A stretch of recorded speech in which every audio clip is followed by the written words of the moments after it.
गांव के चाउमीन। गांव में चाउमीन का चलन अभी अच्छे से नहीं आया था, लेकिन सुरेश शहर से चाउमीन बनाना सीखकर गांव में ठेला लगाता है। अरे ये केचुआ है क्या भैया? कैसे खाया जाता है? अरे नहीं नहीं, ये चाउमीन है। चाउमीन शहर में खाया जाता है। कितने की दे रहे हो सुरेश? 10 रुपए की प्लेट भरकर। तभी वहां शहर से पढ़ा एक लड़का आता है। जरा एक प्लेट चाउमीन तो देना। सुरेश उसे चाउमीन देता है।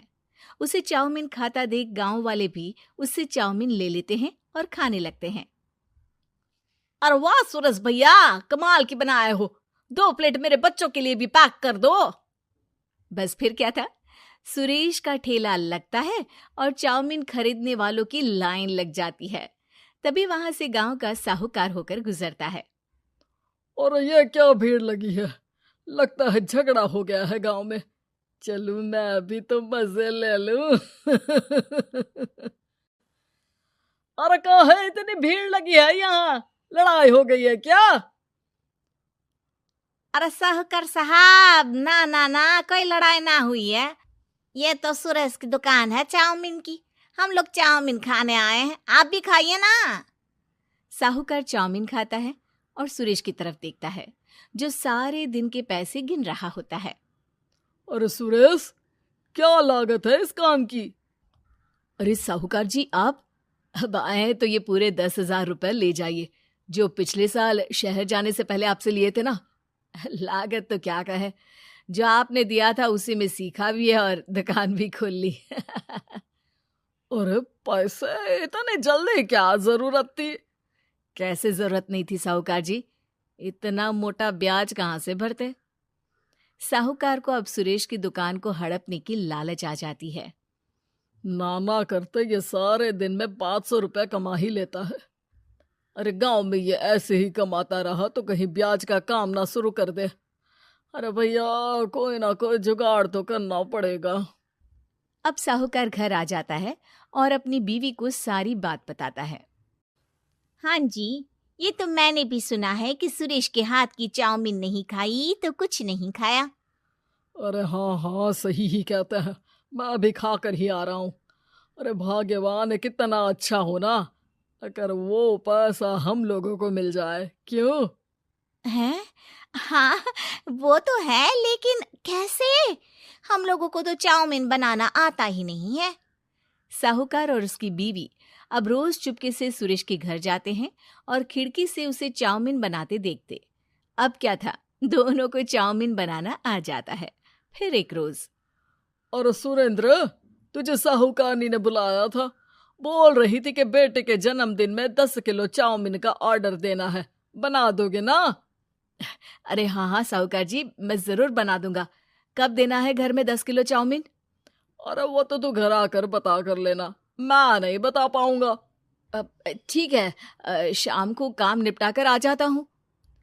सुरेश साहूकार के घर जाता है, लेकिन वहां मियाँ बीवी मिलकर उसे बंधक बना लेते हैं। अरे मुझे क्यों बांध रखा है? मुझे छोड़ दो। आज से तेरा ठेला मैं लगाऊंगा और बहुत सारे पैसे कमाऊंगा। साहूकार एक आदमी को सुरेश की निगरानी में लगा देता है और वहां से चला जाता है।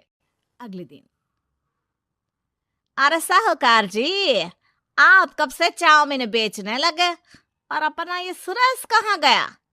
अरे वो तो शहर गया है, उसका कोई काम निकल आया था। बोल रहा था कि जब तक वो ना आए तब तक मैं ही उसके ठेले का काम कर दूं। पैसे भी तो बहुत उधार ले रखे थे उसने। लगता है कर्जा भरने के डर से भाग गया है। अरे पर वो तो बोल रहा था कि उसने सारा कर्जा उतार दिया है, और वो क्यों भागेगा? इतना तो कमा रहा था। अरे मुझे क्या पता। अरे चाउमीन खाना है तो बोलो, नहीं तो भागो यहाँ से। अरे हाँ हाँ, दे दो दे दो। अब तो चाउमीन खाना पूरे गांव के लोगों के लिए आदत ही बन गया है। ना खाओ तो नींद ना आए। हाँ हाँ, तो लो और निकालो 50 रुपए। 50 रुपए क्यों? सुरेंद्र तो 10 रुपए में देता था। अरे वो पागल था, मैं थोड़ी ना हूँ। गांव वाले, जिनको चाउमीन की लत लग गई थी, वो करते भी क्या? दे दो, और ये लो 50 रुपए। लेकिन फिर साहूकार उन लोगों को प्लेट में थोड़ी सी चाउमीन रख देता है। अरे ये क्या, पैसे 5 गुना ज्यादा और चाउमीन बस इतनी सी। अरे साहूकार साहब, भगवान से तो डरो। बस फिर क्या था, साहूकार की मन मर्जी चलने लग जाती है और गांव वाले करते भी क्या। एक रोज मुझे तो लगता है कि सुरेश को साहूकार ने मार डाला होगा, क्योंकि उसका काम इतना अच्छा चल रहा था, फिर वो क्यों जाता, और वो भी साहूकार के हवाले दुकान करके। ना बाबा ना। अगले रोज भाग्यवान, देखो तो जरा, इस सुरेश भी ना कितना पागल था। जिस काम से वो ज्यादा पैसे बना सकता था, उससे इतने कम पैसे छाप रहा था। 50 रुपए प्लेट में भी गांव वाले खूब खा रहे हैं चाउमीन। हाँ जी, और जितने में वो लोगों को 10 प्लेट खिलाता था भर भर कर हम लोग उतने में 20 प्लेट बना रहे हैं। क्यों जी? वहीं सुरेश रोज भगवान से मांगता कि बस एक बार वो किसी तरह वहां से निकलने में कामयाब हो जाए, लेकिन उसकी हर कोशिश नाकामयाब होती। फिर एक दिन, अरे भाग्यवान, ऐसा कुछ करो कि चाउमीन बनाने का खर्चा आधा हो जाए, जिससे हम लोगों को और मुनाफा हो। ना जी, मुझे तो कोई तरकीब ना सूझ रही। अरे सुनो, एक काम करते हैं, चाउमीन बनाने में जो सब्जी लगती है वो मंडी में लेने तुम देर रात चली जाना।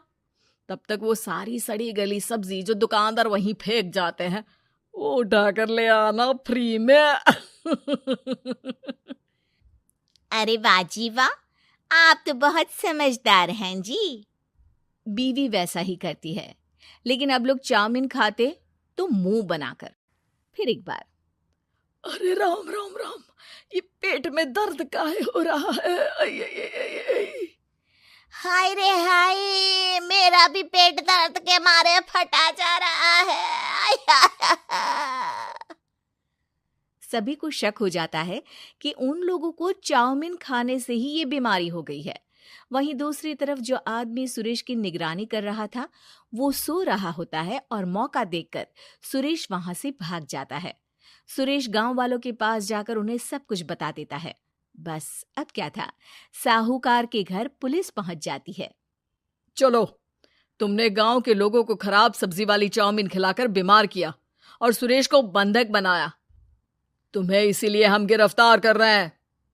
साहूकार को पुलिस ले जाती है और फिर अगले दिन से सुरेश का ठेला गांव के बाजार में लग जाता है, जहां अब पहले से ज्यादा भीड़ होती